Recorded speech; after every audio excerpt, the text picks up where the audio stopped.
Hyvää iltaa ja tervetuloa seuraamaan Tuplaa tai Kuittia. Tapaamme tänään 4 kilpailijaa, joista kukinkin saa itse valitsemallaan aiheella mahdollisesti lopulta jopa 16 000 eurosta. Tämä on tiedon paluu, Tupla tai Kuitti.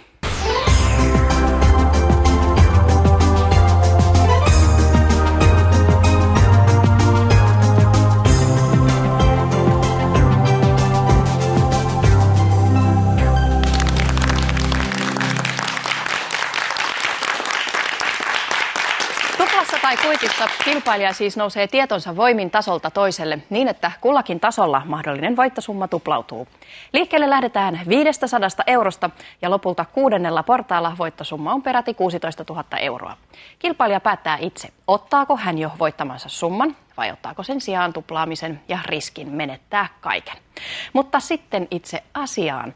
Ensimmäinen kilpailijamme tulee Leppäkoskelta. Hän on 31-vuotias Jussi Kulonen ja hänen aiheenaan on Lada-autot. Tervetuloa Jussi. Hei. Sulla on ihana aihe, koska me ollaan nyt saatu studioon auto. Lada. Tämä ei ole mun työsuhdeauto kuitenkaan. Miten sä oot kiinnostunut ladoista? Mä tiedän, se on jostain lapsuudesta lähtenyt, että pitää olla vähän erilaiset harrastukset kuin muilla. Joo. Keräilit sä semmoisia pieniä Lada-autoja sitten? No, oli mulla semmosiakin, mutta lähinnä mä keräsin tietoa. Joo. Pienestä pitää. Onko sulla nykyään omaa Ladaa? Mulla on 7 kappalta ja siellä rekisterissä olevia ja sitten reilu 10 niin semmoista, mitkä seisoo pihassa koristeena. Oho, onko ne kaikki ajokuntoisia, jossain nämä, jotka on rekisteröity? Ei ihan, että niissä osaa vähän niin kuin työn alla. Kuinka monta sulla on semmoinen, joudut sä aamulla aina päättää, että minkä sä otat sun ladoista, kun sä lähdet töihin? No tällä hetkellä mä voin 3 autosta päättää, että millä lähtisi. Onko sulla vaimoa tai perhettä? Ei oo. Niin, että sä oot ihan yksin ajaa niillä autoilla. Onko tää Lada sulle tuttu? Tää on mun käsitykseni mukaan Suomen vanhin Lada. Joo, oon mä tän nähnyt ja koeajanutkin yleisödyksillä. Joo, onko tää kuivana? Vuotta 70, että ajalta ennen kuin Suomeen edes tuotiin Ladaa vielä. Että aika hyvässä kunnossa. Tuotu. Se on vanhempi kuin sinä, niin on. Mutta ei ihan yhtä vanha kuin minä kuitenkaan. Jussi, eiköhän me aloiteta kilpailua. Joo. Käydään pöytään, ole hyvä. Näin. Näillä ladoilla on hauska nimi. Suomessahan niitä kutsutaan ladoiksi. Se on nimi, mutta eikö se ole Tsiguli? Joo. Venäjällä tunnetaan sillä nimellä. Siellä järjestetty joku nimikilpailukin silloin, kun he rupesivat tekemään tätä. 30 000 ehdotusta tuli ja Lada voitti sitten. Tai Tsiguli voitti, mutta Lada vientinimeksi. Noniin, ensimmäinen kysymys ei ole tästä nimestä. Se on 500 euron arvoinen. Ja tämä on itse asiassa kysymyssarja, joka johdattelee meidät Ladan maailmaan. Näin, aloitetaan. Ladaa alettiin valmistaa edesmenneessä Neuvostoliitossa vuonna 1970, niin kuin äsken mainitsit. Milloin alettiin ladoja tuoda Suomeen? Milloin maahantuonti alkoi? 1971. Oikein. Mennään eteenpäin vielä tätä ensimmäistä kysymyssarjaa. Mikä oli tämän Suomeen ensimmäisenä tuodun Ladamallin tunnus? Niin, tyyppikoodia kysytään. Eli se oli VATS 2101. Lada 1200. Lada 1200, niin. Aivan oikein, hyvä. Ja jatketaan vielä. Tässä on vielä 2 kysymystä ennen kuin pääset tähän 500 euron portaaseen ohi. Mihin eurooppalaiseen autoon Lada 1200-malli perustuu? Fiat 124. Aivan. Ja minkä vuoden malli, Fiatin malli? Muistatko sitäkin? Joo, 66. Tietysti sitä on pieniä muutoksia tehty sitten siellä. Aivan. Oliko tämä tämmöinen joku kaappaus, että he kaappasivat Fiatilta tämän mallin, vai onko se yhteistyössä sitten sovittu? Se on niin kuin lisenssituote. Joo. Ja sitten vielä viimeinen, niin olet saanut sen 500 euroa lompakkoon.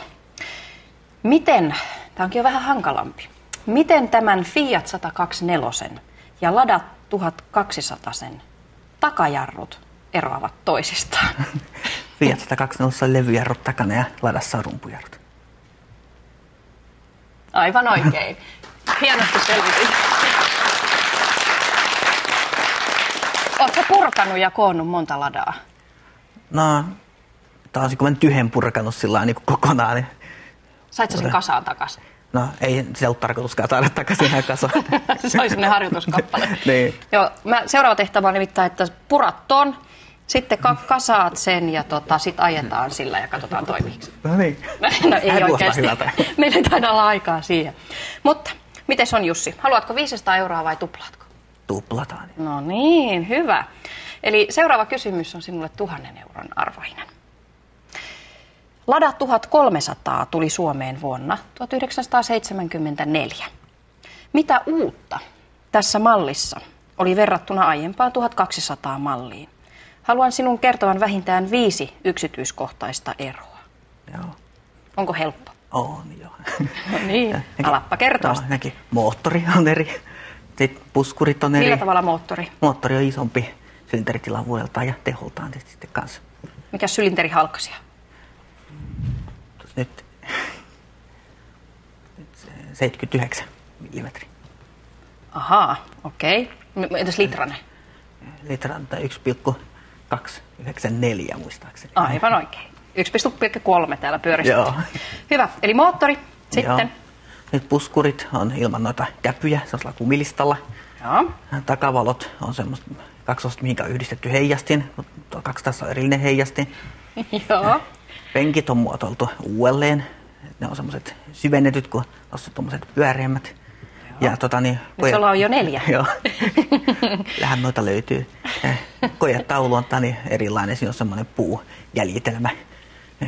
Koristelu ja mittaristo on mustalla taustalla harmaan sijaan. Ja... Aivan, sävytys on erilainen. Nee. No siinä oli jo 5.